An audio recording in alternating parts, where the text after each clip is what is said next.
Couples on a quest to create a family were preyed upon by a Southern California baby selling ring. Recently, 3 women, 2 of them attorneys, were busted by the FBI. An investigation revealed a shocking surrogacy scam where made-to-order babies were conceived and then sold at exorbitant prices. Now KTLA's Lou Parker joins us live with more on this local scandal that took innocent surrogates all the way to Ukraine. Lou?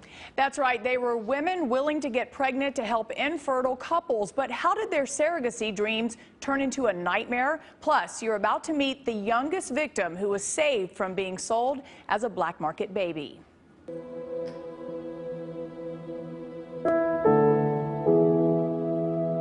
She is a very happy baby.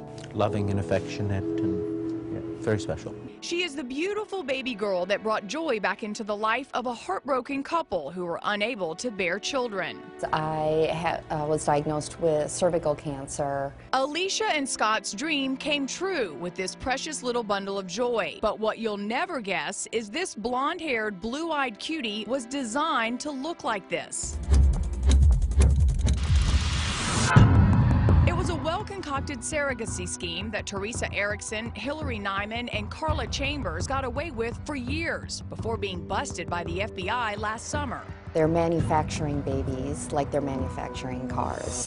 Heather Alba says she only had the best intentions when she signed up to be a surrogate. I knew that I was looking for a childless couple to create 2 people into a family. But the 34-year-old mother unknowingly became a pregnant pawn in a black market baby ring. They would solicit American women to serve as surrogates by advertising on blogs, Craigslist. LA attorney Andy Vorsimer was part of the team that brought down the trio of baby traffickers. Carla Chambers would contact them privately, saying, I'm operating this program. We'll go ahead and do the IVF transfer in the Ukraine. We have intended parents lined up, and you'll be compensated a fair amount for your services. It was a process that seemed legit and backed by well-respected fertility attorneys. But the big problem? A legal surrogacy arrangement requires surrogates and intended parents to enter into an agreement months before any type of embryonic transfer occurs. You didn't start looking at profiles or match with a couple until you were in your 2nd trimester. Unaware of their methods of manipulation, Heather moved forward and was promised $38,000. She then flew halfway around the world to Ukraine, where she and others were implanted with donated eggs and sperm. Vorsimer says Chambers, Nyman, and Erickson were creating human life for profit, specifically blonde Caucasian kids that would sell easily. They wanted to be able to market these babies to intended parents who would be willing to step in to save these poor abandoned children. Heather was pregnant days after the transfer, but well into her 2nd trimester, still had no word on any intended parents. The baby's moving around and I'm just like, I wanted to separate myself from the situation. A now nervous and very pregnant Heather offered up friends Alicia and Scott as intended parents, but the couple felt something just wasn't right.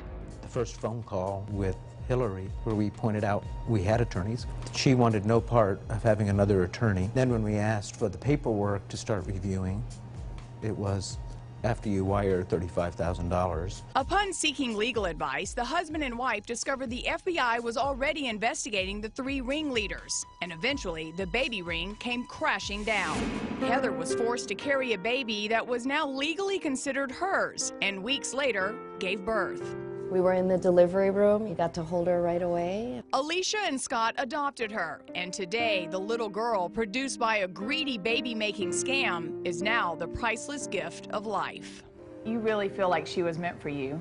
Knowing she was meant for us, and just a lot of wonderful pieces of this story about her that has nothing to do with the bad behavior that you saw out of the ring. KTLA reached out to Carla Chambers, Hillary Nyman, and Teresa Erickson, but they all declined to comment. And since the scandal broke last summer, the trio was charged with various felonies, all pleaded guilty. One has already reported to prison, while the other 2 are awaiting sentencing in San Diego. That court date is scheduled for February 24th, and of course, we will be there to bring you the latest. Micah, Cher.